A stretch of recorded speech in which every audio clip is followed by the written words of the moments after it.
बिस्मिल्लाहिर्रहमानिर्रहीम। अस्सलाम वालेकुम। मैं इब्रार अहमद महर एडवोकेट। आज की वीडियो में हम विरासत के चंद बुनियादी असूलों को डिस्कस करेंगे।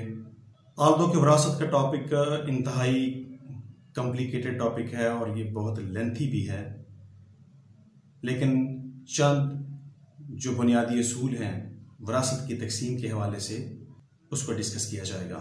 तो यहाँ सबसे पहले ये जानना हमारे लिए बहुत ज़रूरी है कि विरासत का आगाज़ कब होता है। जब भी कोई इंसान, चाहे वो मर्द हो या औरत, उसकी डेथ हो जाए तो उसके फौत होने के बाद जो प्रॉपर्टी उस शख्स के नाम के ऊपर होती है वो विरासत होती है।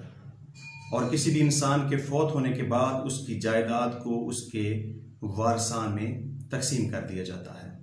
तो इसमें सबसे पहले हम ये डिस्कस करेंगे कि वालिदैन की औलाद में से बेटे का कितना हिस्सा होगा और बेटी का कितना हिस्सा होगा।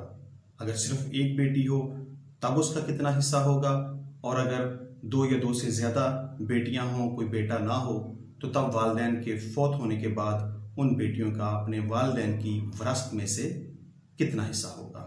एक लड़के का हिस्सा दो लड़कियों के हिस्से के बराबर होता है, यानी कि वालिदैन के फौत होने के बाद उसकी बेटी को 1/3 हिस्सा मिलेगा, जबकि उसके बेटे को 2/3 हिस्सा मिलेगा।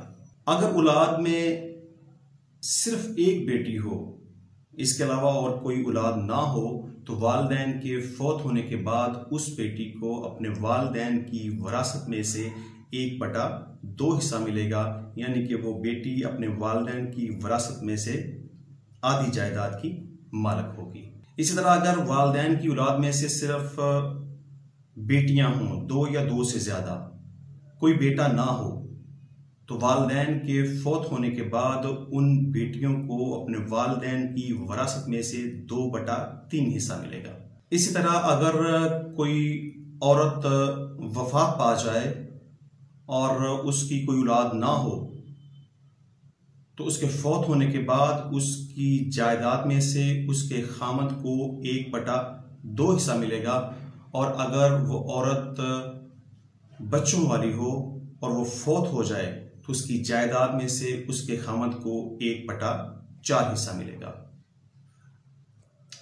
इसी तरह अगर कोई मर्द फौत हो जाए और उसके बच्चे ना हों, तो उस शख्स के फौत होने के बाद उसकी बीवी को अपने खामद की विरासत में से 1/4 हिस्सा मिलेगा, और अगर उस शख्स के बच्चे हों तो उस शख्स के फौत होने के बाद उसकी बीवी को अपने खामद की विरासत में से 1/8 हिस्सा मिलेगा।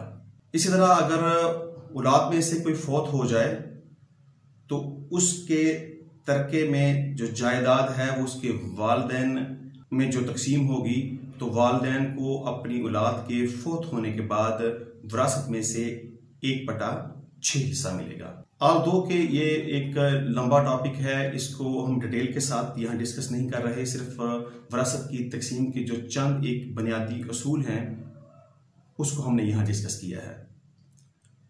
तो इस हवाले से अगर कोई क्वेश्चन आपके जहन में हो, आप पूछना चाहें, तो आप मुझसे रब्ता कर सकते हैं।